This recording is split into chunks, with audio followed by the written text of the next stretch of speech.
باب من لم يتغنى بالقرآن. وقوله تعالى: أولم يكفهم أنا أنزلنا عليك الكتاب يتلى عليهم. حدثنا يحيى بن بكير قال حدثني الليث عن عقيل عن ابن شهاب قال أخبرني أبو سلمة بن عبد الرحمن عن أبي هريرة رضي الله عنه أنه كان يقول: قال رسول الله صلى الله عليه وسلم: لم يأذن الله لشيء ما أذن لنبي أن يتغنى بالقرآن. وقال صاحب له: يريد يجهر به.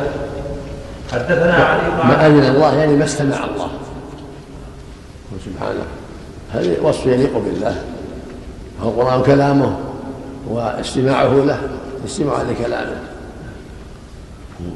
والتغني بالقرآن تلذذ به وتحسين الصوت به حتى ينتفع به الناس ويجهر به لمن يستمع له حتى يستفيد من الناس.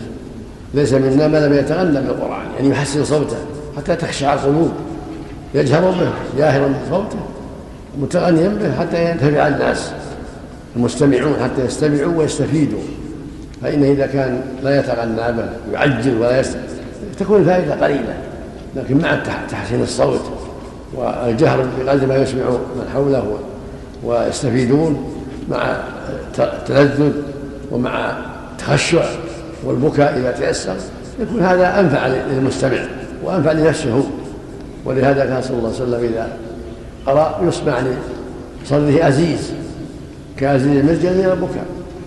كان الصديق إذا صلى بالناس وقرأ لا يسمع الناس صوته من شدة البكاء رضي الله عنه. فالمؤمن إذا قرأ يتخشى يجاهد نفسه حتى يتخشى حتى يتلذذ بالقراءة حتى يخشع قلبه حتى يستفيد من حوله ويتخشى أيضا.